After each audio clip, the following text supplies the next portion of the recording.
Hello, welcome to Drinks with Ron. I'm Ron. It's fucking hot out here. I've been drinking spaghetti all day. Well, you saw that Klondike earlier. Yeah, well, I kept going. Then the weirdest shit happened. I get a phone call from a buddy of mine I went to high school with, which by my watch, we graduated about 29 years ago. I mean, I ran into him a few weeks back, so it wasn't like totally out of the blue, but it was still weird. And he said, hey. I said, well, first I said, what's up, you bastard? Or something like that. Hang on, let me finish this spaghetti.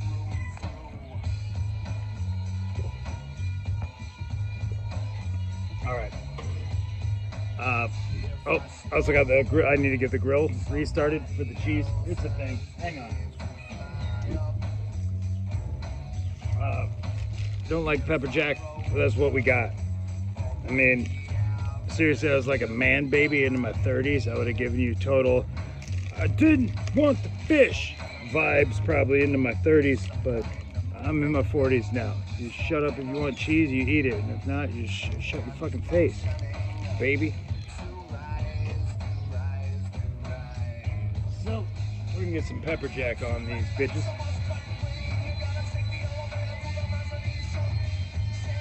Well, watch this shit.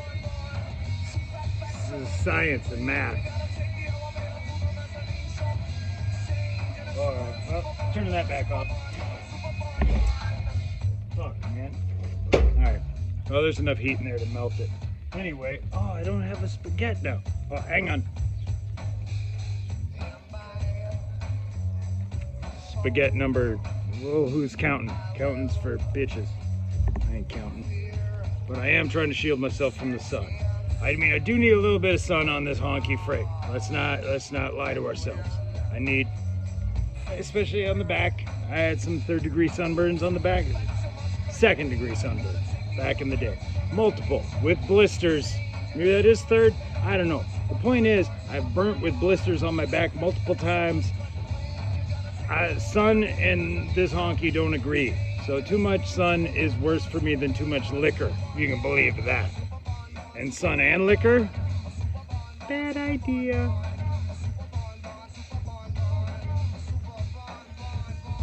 Fuck off, fly. But a good idea is food. And 20% right as usual. It wasn't quite enough to melt the cheese. Anyway, let me fucking digress. I get a phone call from my man Bart from the class of 97. He says, I'm here with Matt Peterson. And I think, well, that's weird because, I mean, though we're all from Lancaster, I've never known you to ever hang around Matt Peterson or have his contact information or be friends or anything. So I found that to be kind of weird. Oh, that's just where the weirdness begins, my friends. So anyway, he says, Matt's looking for your house. I'm like, odd way to do it. You know, he's got my number. He could, you know, get a hold of me, but sure. I give him the address. He routes Matt over here. Matt shows up on an e-bike, and I find out that my good friend Matt Peterson, a Brimley liner Matt Peterson, driving around in all black with disheveled hair on an e-bike in a town of 4,000, rolling up to random people and saying, hey, you know where Ron lives? And I'll be goddamned, it worked. You know, it worked. He found me. So here we are.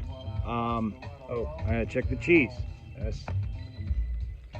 What's that skip? All right, that's better. All right, now we'll kill the flame. We'll let it rest. Let the residual heat do its thing.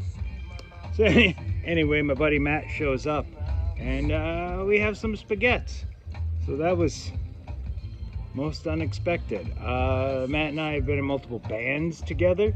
So I wound up pulling out the laptop and bringing up old analog, 4-track analog songs that I've digitized. So we spent like 15 minutes listening to our old songs digitized, talking about how I'm gonna fix them. surreal, man. I'm supposed to be digging a hole back here. Putting up my shed. That's not happening. I'm also supposed to be sharpening a chainsaw blade, but I don't think we'll be chainsawing anymore today. I think machinery is now out of the equation for today. So yeah, today took a turn. I went to the liquor store to look for some more Schlitz. The Schlitz is gone, my friends. They announced they weren't going to make anymore. They already stopped making it. There was a run on the supply. The supply is gone. The big distributor out of Madison that handles everything for our area, or at least 50% for our area, they are out. My liquor store is out. I've got 6 in the fridge. They may be the last Schlitz known to man. I don't like that. I don't like how it makes me, oh wait, low battery warning, low battery warning. Don't worry, I got 20% battery. We'll get this done, you guys. Got the fountain going. Oh, my shoulder. Fucked my shoulder up. Did a weird thing. Moved it weird. Pinched a thing. I'm moved my arm weird years old thing. Yeah. So I came out, tried to work it out, swinging the golf clubs. I got these little foam golf balls. I'm like, they're practice balls. They won't go very far. Well, with a driver, I hit it over the fence in a neighbor's yard. Felt kind of bad. So switched to a pitching wedge. Hit it square with a pitching wedge and put it over the fence in the neighbor's yard and felt bad again. So I'm gonna have to hit it at my own house. I didn't think they'd carry. They were cones. They were cones. Hey, check it out. The tattoos are out. You've probably never seen those on Drinks with Ron. Here's Percy, the preemptive protection panda. And that is his dumpster fire that he is protecting. This is the poker chip from the Outsiders Social Club annual parade. Last year was in Vegas, hence the poker chip. There's some things. The Hunter S. Thompson. Love that. I might get a gnome put in here too. Oh, and Pablo, obviously the Backyardigans. If you don't know the Backyardigans, if you don't have an appreciation, you're a fucking Philistine. Pablo's the man. So, yeah, I'm planning a couple more. I'm gonna get over here. I'm gonna put a gnome that is facing off with the raccoon, and he'll have double guns. Well, 1 gun and 1 fist. You know the meme, David the gnome with the balled up fist. It's gonna be one of those and one of those squaring off with this raccoon. And it's going to be a good standoff. So I'm also working on a Ren, a yin-yang of apathy Ren and rage Ren spiraled together. My tattooist is top shelf, man. So I just had to give the basic outlines and the pictures. And I think it's gonna, I don't know where I'm gonna put it. That's the problem. I don't know where I'm gonna put it. I am a blank canvas, my friends. I don't know where it's going, but that symbol, cartoon symbol of bipolarism, God damn it. Ren is my spirit animal, angry Chihuahua. Chihuahua, if you're a fan of Les Nessman, and I am.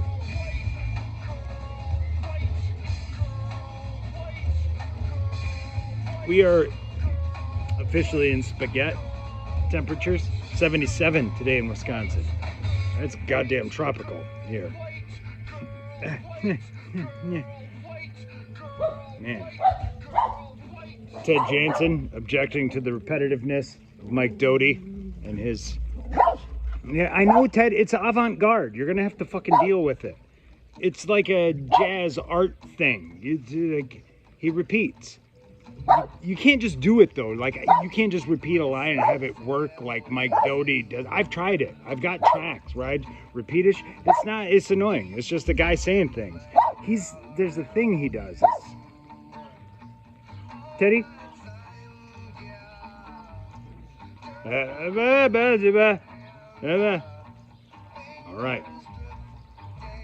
But, it looks like the cheese is melted. You can see that?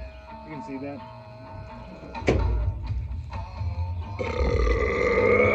Yeah, we're at the 10-minute mark. Soul Coughing, sure to get me a copyright flag. I did finish one spaghetti, but that kind of wasn't fair because that was almost gone when I started. So technically, I think to avoid the wrath of Todd Fine, I'm gonna have to kill this guy too. So while I'm contemplating another 7 ounces of spaghetti, I'll point out this tattoo here. Also, I think I'm gonna add to it.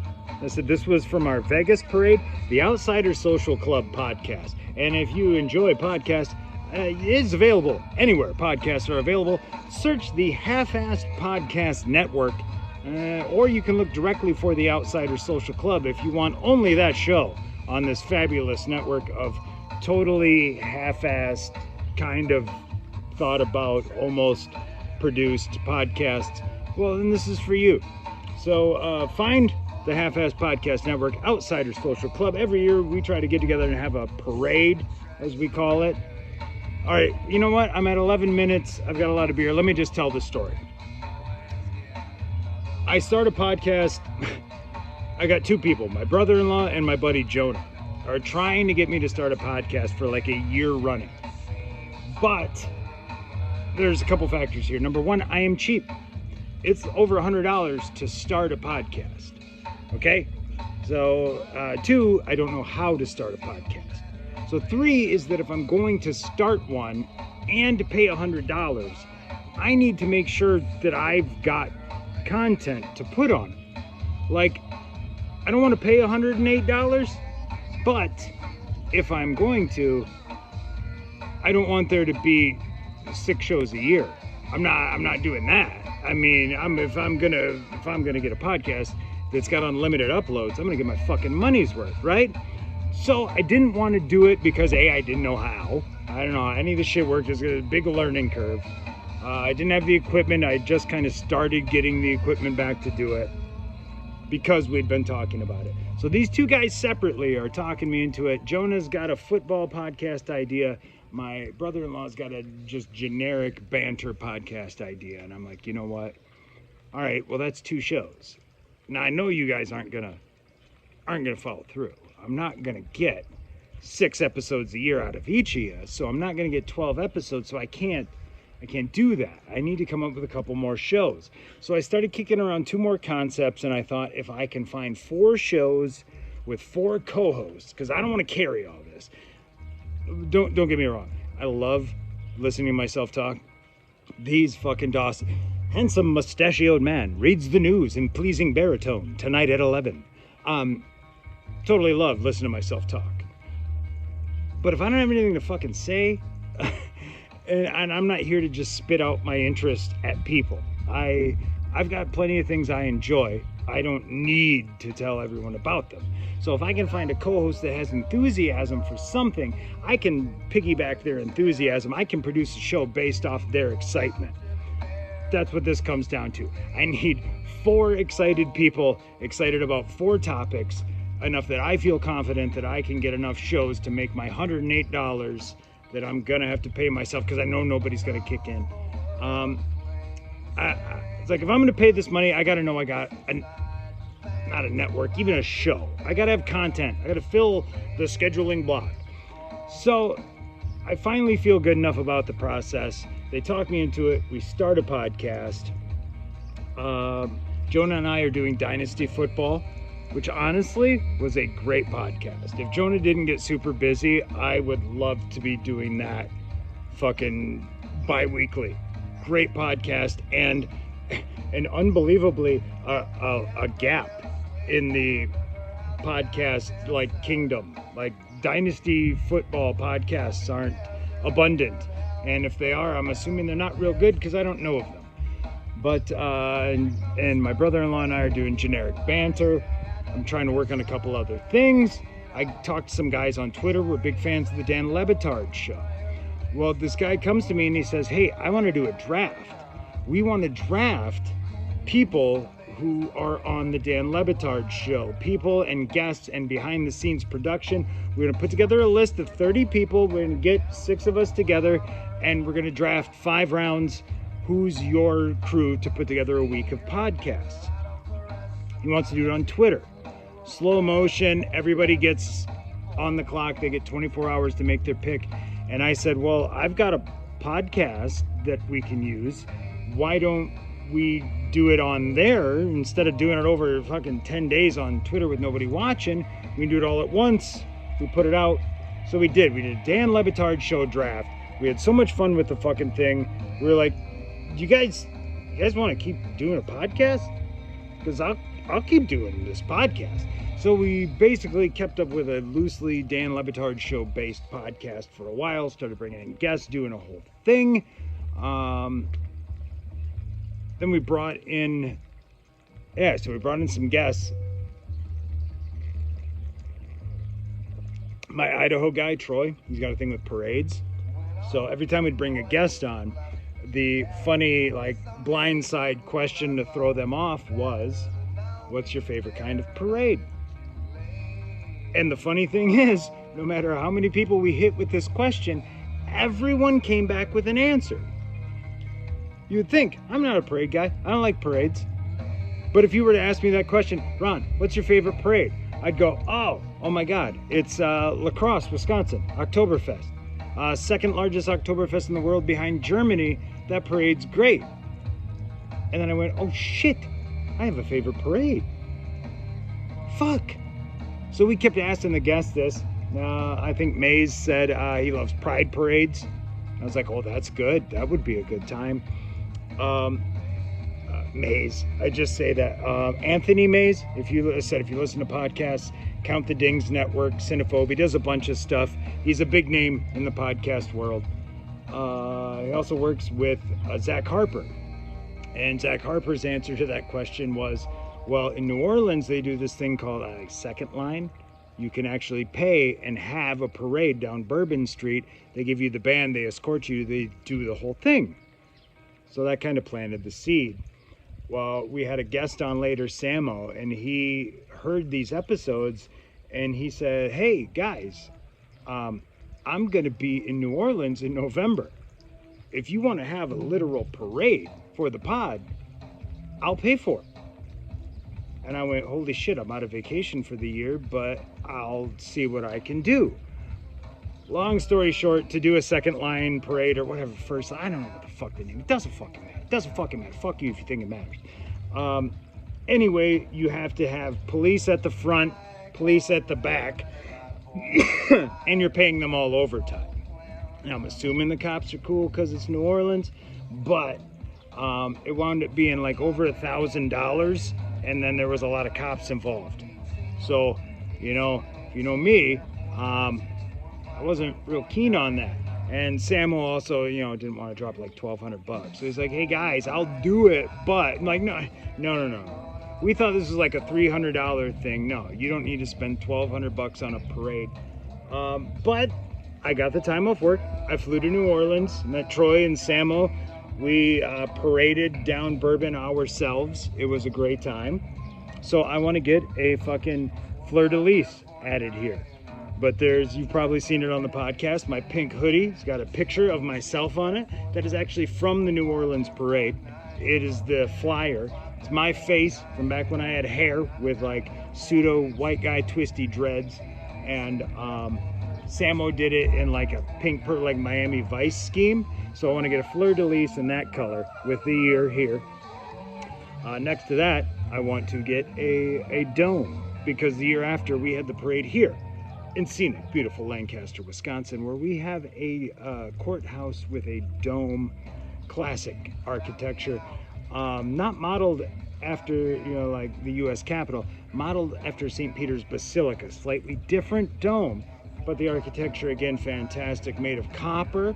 So when it's new, super reflective, blinding, but as the years go by, if you've ever seen an old penny, turns green. So this copper turns green. It's not so bright. Anyway, I'm gonna get a dome there for the year we did it here. This is already the New Orleans one. We've got fuckface pedophile machine in office now. Apparently the president is a machine that turns pedophilia into high gas prices. So gas prices are through the roof because so is his pedophilia. Waiting for this to get flagged. Fuck you, Kash Patel. That's what I think of you, you twat. Anyway, waiting to get rated. But, so we won't have a parade this year because prices are through the roof. We haven't thrown in the towel officially, but there's no way. We have to come up with a location. I've got people in all 4 time zones. We're all over the place to coordinate. It's not going to happen. So there might be an X here for the year that fuckface fucked the economy and fucked this all up. And this will be the year dickface fucked the parade. But after that, I'm hoping I try to do Rontoberfest on a 3-year cycle. This, you were here in the scenic scene, the home of Rontoberfest. So I'm hoping maybe I will pitch next year will be year 3. Because it was Rontoberfest, then it was Vegas, then it'll be an off year. I'm gonna try to get everybody back to Wisconsin. They don't know it yet. I'm gonna try that. Ran out of the side of my record. These burgers are now probably cold.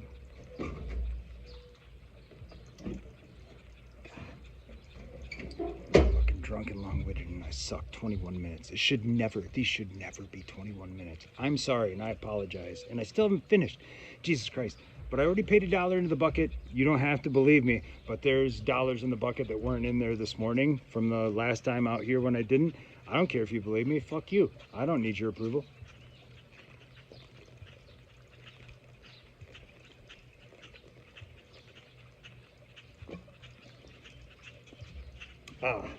But Wrath of Todd's brother Mike messaged me. He's got a pre-roll that's loaded with some kind of magic and crystals, so it's over 50%. So see if I'm sober enough to get myself over there to smoke a 50% joint and then get back here to make the pizza with the fantastic dough I made. But anyway, the record's done, the burgers are done. I gotta eat or I ain't doing shit. So for Drinks with Ron, I'm Ron signing off.